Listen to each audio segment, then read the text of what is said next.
मैदे में जो तेजाबियत हो जाती है, लोग अक्सर कहते हैं कि जी छाती में जलन हो गई है। अब ये दो रीजन की वजह से होती है। एक तो होती है कि आपके मैदे में तेजाब ज्यादा बन जाए किसी वजह से, और मैदे में तेजाब की जो क्वांटिटी बननी चाहिए वो कम हो जाए। इन दोनों की वजह से आपको तेजाबियत, आपको जो आप कहते हैं ना कि छाती में जलन हो गई, छाती के अंदर जो साड़ मच गया है, हमारा जो है वो सीना जलता रहता है, मैदे तेजाबियत बड़ी होती है, ये सारी रीजन जो हैं ये दोनों रीजन से हो सकती हैं। बहुत ही हैरानी की बात है, लेकिन ये सच है। मैं आपको समझाऊंगा कि किन किन वजूहात से तेजाबियत जो है या तेजाब की प्रोडक्शन जो है बनना उसका ज्यादा हो जाता है, और किन वजूहात में तेजाब की प्रोडक्शन या उसका जो बनना है वो कम हो जाता है, जो दोनों ही हमारे लिए खतरनाक है। ये तेजाब अल्लाह ताला ने हमारी बॉडी के अंदर बहुत सी वजूहात की वजह से बनाया है। एक तो ये हमारे खाने को गलाने के अंदर हेल्प करता है, दूसरा उसके साथ जो बैक्टीरिया या जरासीम आ जाते हैं उनको किल कर देता है। ठीक है, ये इसके मेन जो है वो इसके फायदे हैं।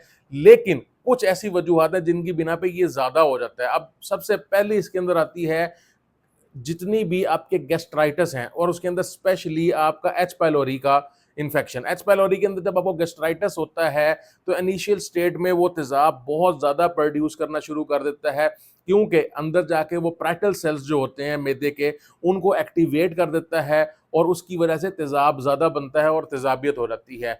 दूसरे जो हैं वो आपके डिफरेंट और किस्म के गैस्ट्राइटिस हैं, जैसे फूड पॉइजनिंग भी हो सकती है, कोई जो है वो क्रॉनिक गैस्ट्राइटिस हो सकते हैं, उसके अंदर भी आपको तेजाबियत जो है शुरू में बहुत ज़्यादा बनेगी।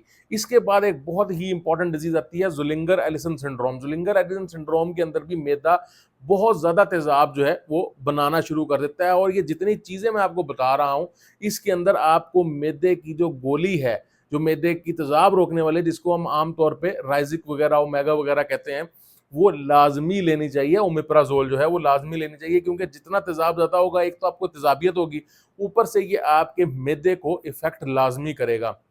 अच्छा, आगरे वाली रीजन जो है वो बहुत ही ज्यादा कॉमन है, बहुत से लोगों को स्ट्रेस होता है। अब ये स्ट्रेस किस चीज का है? देखें, ये साइकोलॉजिकल स्ट्रेस जो हमारे में होता है, एंजाइटी और डिप्रेशन होता है, उससे तो फर्क पड़ता है। लेकिन अगर आपको फिजिकल स्ट्रेस में है, मतलब फर्ज करते हैं कि आपकी बॉडी में कोई और कहीं पे भी इंफेक्शन है, आपका ऑपरेशन हुआ है या कोई इस तरह का है, तो ये ज्यादा बड़ा मैदे के लिए स्ट्रेस हो सकता है, और उसकी वजह से लोगों को मैदे में अल्सर बन जाते हैं। आपने अक्सर देखा होगा जो लोग बहुत ज्यादा हॉस्पिटल स्टे करते हैं, चाहे वो किसी भी रीजन की वजह से दाखिल हों, तो उनके मैदे के अंदर जो है वो अल्सर बनने की टेंडेंसी बहुत ज्यादा हो जाती है। इसलिए डॉक्टर साहब जो है उनको वो राइजिक कैप्सूल वगैरह दे देते हैं। इसके बाद बहुत ही कॉमन, जो आप दर्द की जितनी दवाइयां यूज करते हैं, एनसेड हो जाती हैं जो स्पेशली, और जो स्टेरॉइड्स हो जाते हैं, ये ऐसी दवाइयां हैं जो मैदे की एसिड प्रोडक्शन को बढ़ा देते हैं। आगे जो आगे है बहुत कॉमन जो है वो हम सभी कर लेते हैं, वो है ज्यादा प्रोटीन वाला मील। अगर हम बहुत ज्यादा खा लें, अगर हम ज्यादा प्रोटीन वाला, ज्यादा फैट वाला जो है वो बहुत ज्यादा खा लें, तो मैदे की प्रोडक्शन जो है एसिड की वो बहुत ज्यादा बढ़ जाएगी, क्योंकि उसने उसको डिसॉल्व करना है, उसको हल करना है। अब ये जितनी मैंने बीमारियां गिनवाई हैं, इसमें आपने ओमेप्राजोल लाजमी लेनी है। अब चलते हैं ऐसी बीमारियों की तरफ जिसमें मैदे की एसिड की तो प्रोडक्शन कम हो जाती है, लेकिन आपको तेजाबियत हो जाती है। अब वो क्यों हो जाती है? क्योंकि जितना तेजाब बढ़ेगा उतना ही मैदे का ऊपर वाला ढकना बंद हो जाएगा, और जितना वो कम हो जाएगा उतना ही वो खुल जाएगा। अब फर्ज करते हैं कि आपका प्रोडक्शन जो एसिड की है वो इतनी नहीं है जितनी एडुकेट या जितनी होनी चाहिए, तो वो आपका जो सुराख है मैदे का ऊपर वाला वो खुला रहेगा, वो सही तरह टाइट बंद नहीं होगा। और अगर आप लेटेंगे, उल्टे होंगे या सीधे लेटेंगे, तो वो ग्रेविटी के जरिए जो है वो आपका तेजाब ऊपर आ जाएगा, या आपने अगर ज्यादा खाना खा लिया है तो भी वो ऊपर आ जाएगा। अच्छा, अब इसकी रीजंस की तरफ चल जाते हैं। सबसे पहले है क्रॉनिक एच पाइलोरी की इन्फेक्शन। अगर एच पाइलोरी आपका ट्रीट ही ना हो और वो कई सालों तक वो रहे, तो वो मैदे की लाइनिंग जो है, मैदे के जो सेल हैं, उनको डिस्ट्रॉय करना शुरू कर देता है, उनको तबाह करना शुरू कर देता है। तो उसकी वजह से आपको लो प्रोडक्शन ऑफ एसिड हो जाती है। उसके अंदर फिर जो है वो ट्रीटमेंट और भी बहुत ज्यादा मुश्किल हो जाता है, क्योंकि एच पाइलोरी जो है वो एसिड की प्रोडक्शन स्टमक को तोड़ने की वजह से कम कर देता है, और फिर दवाई जो है उस पर और भी कम असर करती है। इसके बाद पर्नीशियस एनीमिया आ जाता है। ये एनीमिया की टाइप है, इसके अंदर भी जो है वो आपके जो सेल्स हैं वो डैमेज होते हैं।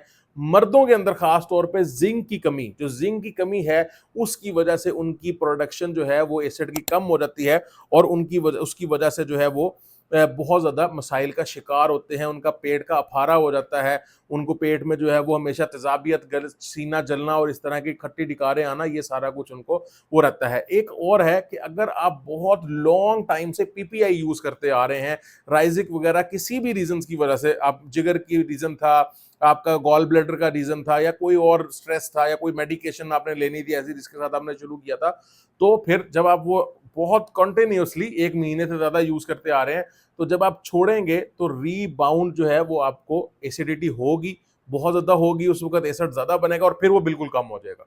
तो इससे भी आपका जो एसिड प्रोडक्शन है वो कम हो जाती है।